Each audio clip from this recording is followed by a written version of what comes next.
anti-Castro. The opposite of Castroism is not anti-Castroism. That is the first thing to understand. Anti-Castroism is only a reaction. It lives from the enemy it denounces. It needs Castroism in order to know what it is. The anti-Castro is something different. The anti-Castro is not merely anti-Castro. He is against the entire political disease that made Castro possible.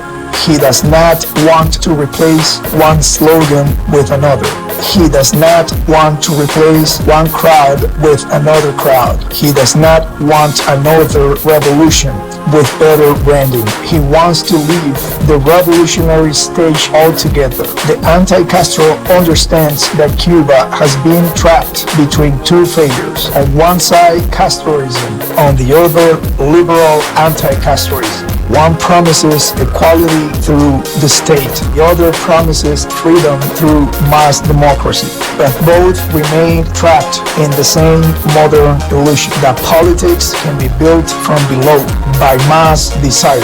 The anti-Castro rejects this. He knows that every society is ruled by a minority. The question is not whether elites will rule. They always do. The question is what kind of elite will rule. An elite of resentment, an elite of slogans, an elite of bureaucrats, an elite of television prophets, or an elite formed by discipline, memory, hierarchy, and command. This is why the anti-Castro is not sentimental. He is Machiavellian, cruel, not sadistic.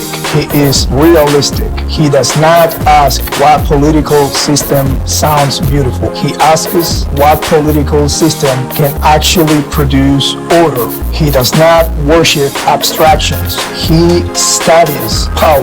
For the anti-Castro, Castroism failed because it destroyed the natural sources of Cuban life: family, property, religion, tradition, local authority, natural elites, independent men.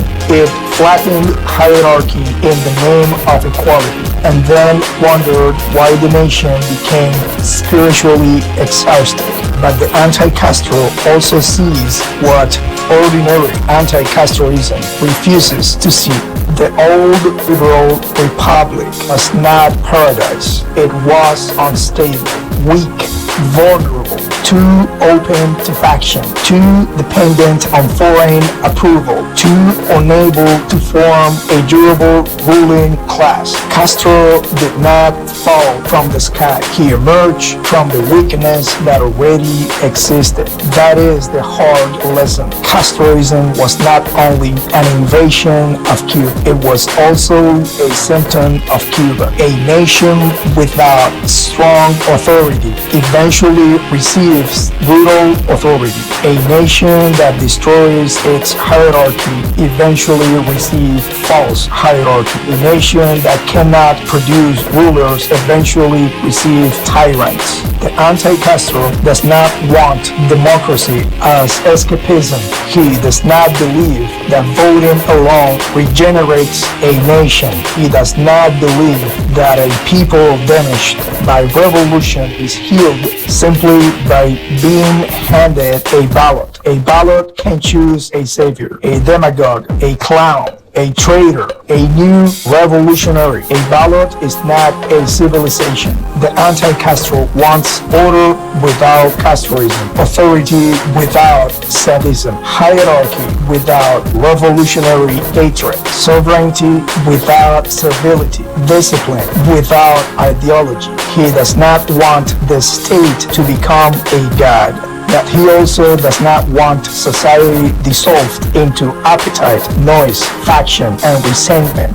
This is why he rejects both communist equality and liberal mass politics. Communism destroys hierarchy openly.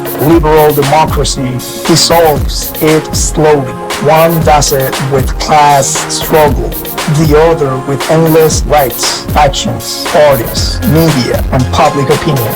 Both flatter the masses. Both weaken authority.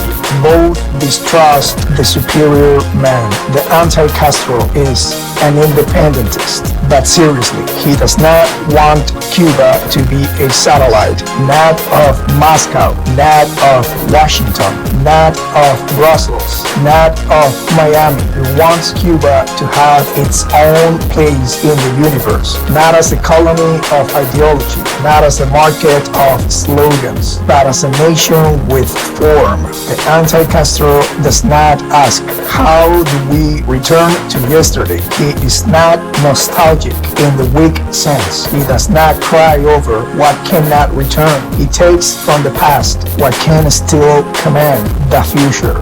This is the difference between anti-Castroism and counter-Castroism. Anti-Castroism reacts. Counter-Castroism exits. Anti-Castroism wants to win the argument inside the same exhausted story. Counter-Castroism abandons the story. It refuses the old trap. Castro or liberal democracy, communism or mass politics, revolution or another revolution. The anti-Castro knows that Cuba does not merely need a transition, it needs a selection. Who will rule? What type of man? With what virtues?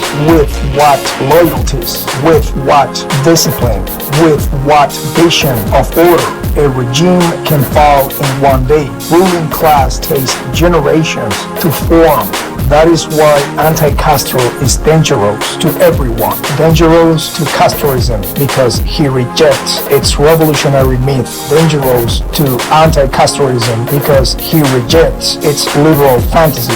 Dangerous to the opposition because he asks the questions it avoids. After the dictator falls, who is actually capable of ruling? The anti-Castro is not the man who shouts the loudest against Castro. He is not the man who turns exile into theater. He is not the man who confuses denunciation with statesmanship. He is not the man who understands that Cuba's problem is not only a bad regime, it is the absence of a good elite. So what is the anti-Castro? He is the figure who comes after the exhaustion of Castroism and anti-Castroism. He is not a Democrat in the sentimental sense. He is not a communist. He is not a liberal missionary. He is not a revolutionary. He is a man of order after the age of slogans. Castro does not promise paradise. That is precisely why he should be taken seriously. He promises something harder: form, authority, continuity, discipline, hierarchy, and national sovereignty. Not happiness, not utopia, not liberation as a spectacle, but the possibility of a country that can stand upright again. Anti-Castro is not the opposite of Fidel Castro. He is the opposite of the entire Cuban revolutionary disease. He is not another actor on the stage. He is the end of the play. And if Cuba is ever to escape its historical prison, it will be through the arrival of the anti-Castro. Thanks for watching. My name is Ray Luna, Editor-in-Chief of Contracorrientes. If you want more content like this, leave a comment below and tell me what subject I should take on next.